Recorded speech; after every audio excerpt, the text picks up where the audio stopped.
प्रणाम साथियों, राधे राधे, जय श्री कृष्ण। कैसे हैं आप सब? आशा करता हूँ पूर्णतः स्वस्थ और प्रसन्न होंगे और प्रभु की याद में, प्रभु की भक्ति में लीन होंगे। तो दोस्तों, आज हम बात करते हैं बहुत सुंदर विषय पर। सुंदर विषय क्या? पहली बात, हम सब भगवान को मानने वाले लोग हैं, भगवान के अस्तित्व को हम स्वीकार करते हैं, इसलिए तो आप मेरा वीडियो देखते हैं। तो भगवान के अस्तित्व को यदि हम मानते हैं तो आप भगवान को क्या समझते हैं? कौन है भगवान? है क्या भगवान? चीज क्या है भगवान? कोई कहता है भगवान से डरो, कोई कहता है भगवान से प्रेम करो, कोई कहता है भगवान की पूजा करो। ये इतना बखेड़ा क्यों है? कौन ये शख्स, ये भगवान? सोचा कभी ये भगवान कौन है? He is not a physical body. पहली बात, वो आप जैसा, मेरे जैसा पापी अथवा अन्य किसी जीव जानवर की शेप में, सूरत में, शक्ल में एक भौतिक रूप धारण करके नहीं है। पहली बात, नहीं है ना, निराकार है, वही साकार है। हाँ, रूप धारण करके हमारे लिए वो आ सकते हैं किसी भी रूप में। और हम तो कहते हैं कि सबे घट राम बोले, सबे घट राम बोले। सब जीवों में वही है, प्रकृति के चराचर में वही है, समाया हुआ है। सारी लीला उसी की है, गेम उसी का है। तो फिर हम क्यों घबराते हैं? डरना क्यों उससे कि भगवान से डरो? नहीं, डरो मत, डरो मत। फिर भक्ति का क्या महत्व है? आप मंदिरों में जाते हो, पूजा पाठ करते हो, दान चढ़ावा प्रसाद चढ़ाते हो, उसका क्या महत्व है? क्यों ये सब क्यों? मंदिरों में जाते हैं हम, हमारी कोई मनोकामना पूर्ण नहीं हो रही है, कोई मनोरथ सिद्ध नहीं हो रहा है, कोई काम है, हम वहाँ जाके लिस्ट रख देते हैं उनके सामने, भगवान ऐसा कर दो ना, 11 रुपये का प्रसाद, 11,000 रुपये का प्रसाद, 1100 रुपये का प्रसाद, सवा मणि, जो भी हम करते हैं। तो क्या वो रिश्वत लेके काम करने वाले हैं? वहाँ भी करप्शन है क्या कि तू ऐसा देगा तो मैं ऐसा कर दूंगा, नहीं तो नहीं करता? ऐसा नहीं होता ना। भगवान पे तो आप विश्वास करते हैं। भगवान सबके हैं, सभी उसकी नज़र में एक हैं, एक जैसे हैं, सारे उसी के बच्चे हैं, उसी के अंश हैं, प्रकृति के अंश हैं। तो भगवान तो सर्वव्यापक हैं। तो ऐसा करने से क्या फ़ायदा? और यदि आप ऐसा ना करें, आप मंदिर में जाके प्रसाद ना चढ़ाएं अथवा रुपए ना चढ़ाएं, तो क्या भगवान आपको पुनिश करेंगे, आपको सजा देंगे, या आपका काम ना करेंगे? कैसे संभव है? भगवान क्रोधित हो गए, यदि क्रोध 5 विकारों में से एक है, वही उस में आ गया जो निर्विकार है, तो वो भगवान कहाँ रहे? भगवान कहाँ रहे? आप देखें, उदाहरण देखें जो उनके अवतारों के उदाहरण हैं। 10 अवतार का हमारे पास जिक्र आता है। 10 अवतारों में आप देखें, क्रोध कहाँ है? 5 विकार कहाँ हैं? राम युद्ध भी करते हैं, विनम्र हैं। राम राक्षसों का वध भी करते हैं, क्रोध नहीं करते। पात्रता देखी और उसका वैसा फल उसको दिया। ये अवतार हैं। फिर ये भगवान नाम का शख्स जो है, या कोई पावर है, शख्स ना कहें, पावर कहें, तो क्या वो रिश्वतखोर है? अथवा वो आपके कुछ करने ना करने से क्रोधित हो सकता है? अगर वो, देखो, अगर वो भगवान है तो नेचुरल सी बात है वो ज्ञानी भी होंगे। बहुत ज्ञान होगा उनको, और यदि ज्ञानी होंगे तो वो आपको आपके कर्मों के हिसाब से जस्टिफाई करेंगे, ना कि आपके लेन देन से। फिर भगवान का नाम क्यों लें, क्यों रटते रहें, क्यों भजते रहें, सवाल आता है।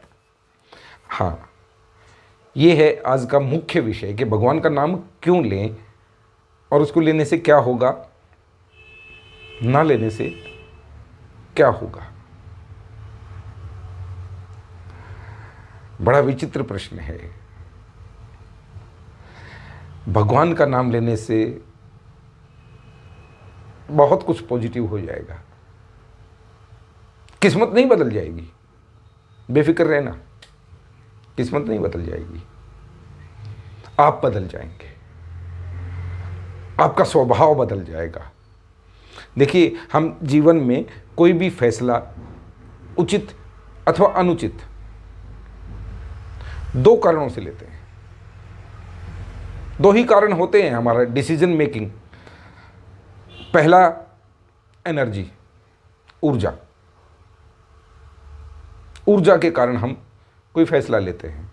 जब ऊर्जा हम में ज़्यादा होती है, जो 15-20 साल की उम्र के बच्चे हैं, वो कुछ भी उल्टा सीधा कर बैठते हैं, गलतियां कर बैठते हैं, क्रोध में, आवेश में क्राइम कर बैठते हैं। ऊर्जा आपको फैसला लेने में सहायता करती है। दूसरा, आपको फैसला लेना होता है डर से, किसी प्रकार का डर है, किसी प्रकार का भी भय है आपको, तभी आप फैसला लेते हैं। चाहे आप बिजनेस में लें, हेल्थ में लें या सोसाइटी में लें, इन्हीं दो चीज़ों से आप फैसला लेते हैं। पहला, ऊर्जा यदि अधिक है, जो कि मैंने बताया, युवावस्था, किशोरावस्था के बच्चों में ऊर्जा बहुत ज़्यादा होती है, वो कुछ भी फैसला ले लेते हैं और उल्टा सीधा कर बैठते हैं। और उसी समय वो फैसला ये भी ले सकते हैं कि मुझे पढ़ लिख के बहुत तरक्की करनी है, क्योंकि ऊर्जावान है, बहुत ज़्यादा ऊर्जा है। और यदि आप में ऊर्जा नहीं बची तो आप क्या करेंगे? शांत भाव से कोई सोच समझ के अपना फैसला लेंगे, आराम करेंगे, भगवान का भजन करेंगे। दूसरा है डर, अनेकों प्रकार का डर, जैसे नौकरी खोने का डर, तो आप फैसले लेते हैं, उसके हिसाब से खुद को भी बदलते हैं। समाज में बदनाम होने का डर, उसके हिसाब से आप व्यवहार करते हैं। बीमार होने का डर, उसके हिसाब से आप अपने आप को मौसम के अनुकूल भी रखते हैं और व्यसनों से भी बचने की कोशिश करते हैं। क्या खाएं, क्या ना खाएं, पथ्य क्या है, अपथ्य क्या है, आप उस पर ध्यान देते हैं। दो ही तो कारण हैं कोई भी फैसला लेने के, और वो फैसला यदि ऊर्जा का आवेश अधिक है तो संभावना अधिक है कि आपका फैसला गलत हो जाएगा, या भय की अधिकता है तो संभावना है कि आपका जो भी आप निर्णय लेंगे वो सही नहीं ले पाएंगे। ध्यान देना मेरी इस बात पे। तब क्या, तब कहते हैं कि भगवान का नाम लो, भगवान का भजन करो। भगवान का भजन, भगवान को याद करना, नाम जप करना एक विधि तो है। मैं आप लगे रहो, राम राम राम राम राम राम राम राम, राधा राधा राधा राधा राधा राधा राधा, ओम नमः शिवाय, ओम नमः शिवाय, ओम नमः शिवाय। दूसरी विधि है कि आप उसे प्राणवायु से, सांसों से जोड़ लें। राम राम राम राम, राधा, श्री राधा, श्री राधा, श्री कृष्ण, श्री कृष्ण, श्री कृष्ण, ओम नमः शिवाय, ओम नमः शिवाय। खाली आप इसे श्वासों से जोड़ें। 10 मिनट का अभ्यास करें, आप सिर्फ 10 मिनट का अभ्यास करें, आप शांत होने लग गए हैं। एक अलौकिक ऊर्जा आपके अंदर आने लगती है। आपकी जो भौतिक ऊर्जा है वो कहीं विलुप्त होने लगती है।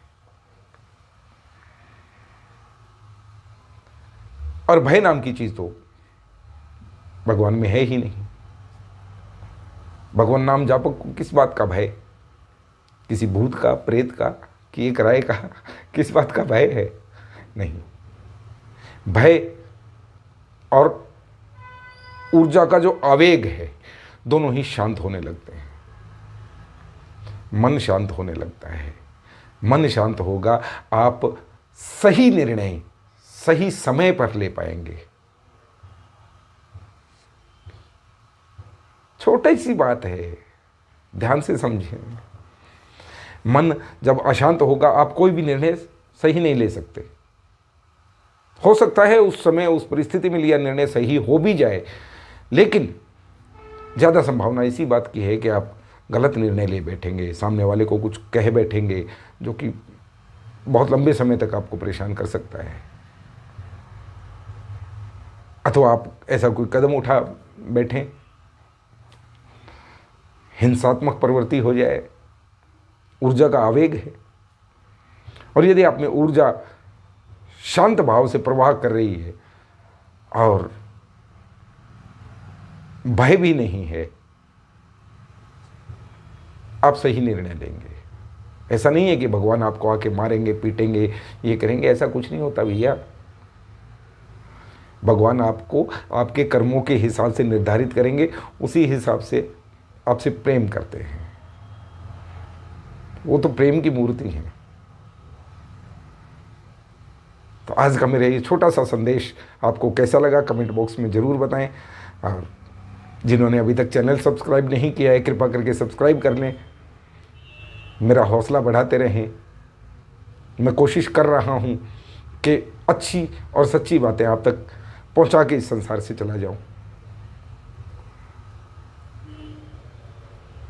राधे राधे, जय श्री कृष्ण।